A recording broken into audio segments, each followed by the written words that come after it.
Hepinizi seviyorum arkadaşlar. Bugün sizlerle birlikte slime oynayacağız.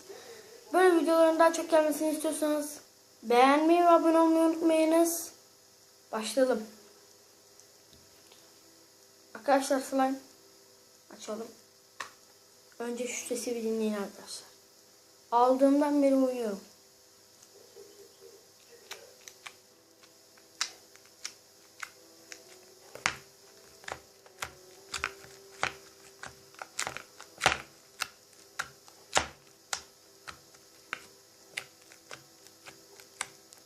Yumuşacık.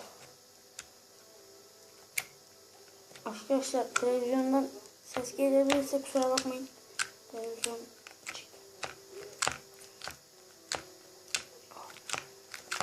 Şimdi çıkartalım. Yapışıyor elim arkadaşlar. Düzeltemedim bunu. Videolarını izledim ama yapışıyor yine de sonuç. Sonuç gene aynı.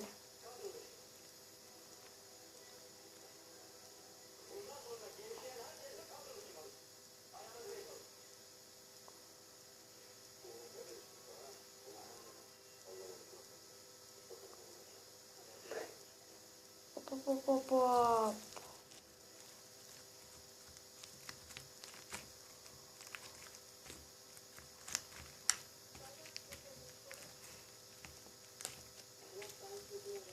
Benim arkadaşlar şeyler var. Ne diyorum ben, ismini söylemiyorum. Beyaz toplar oluyor küçük, onlardan var. Arkadaşlar bunlardan daha var. Şunu önce bir kenara koyalım. Böyle renkleri var. Turuncusu, açık yeşil, sarı var arkadaşlar.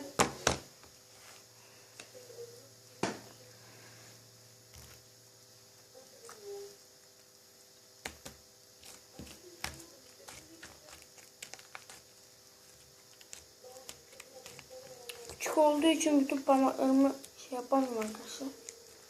Ancak ya iki parmağım şöyle ya tek tek.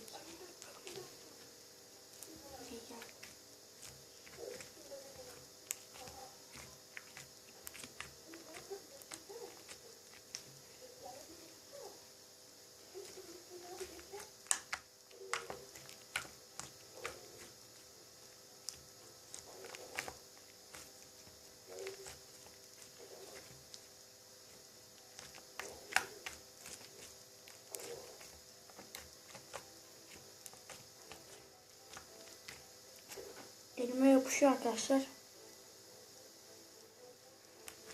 Ama gene de oynaması zevkli.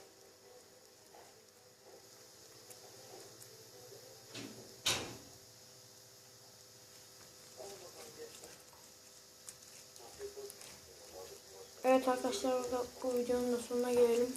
Hepinizi seviyorum. Hoşça kalın.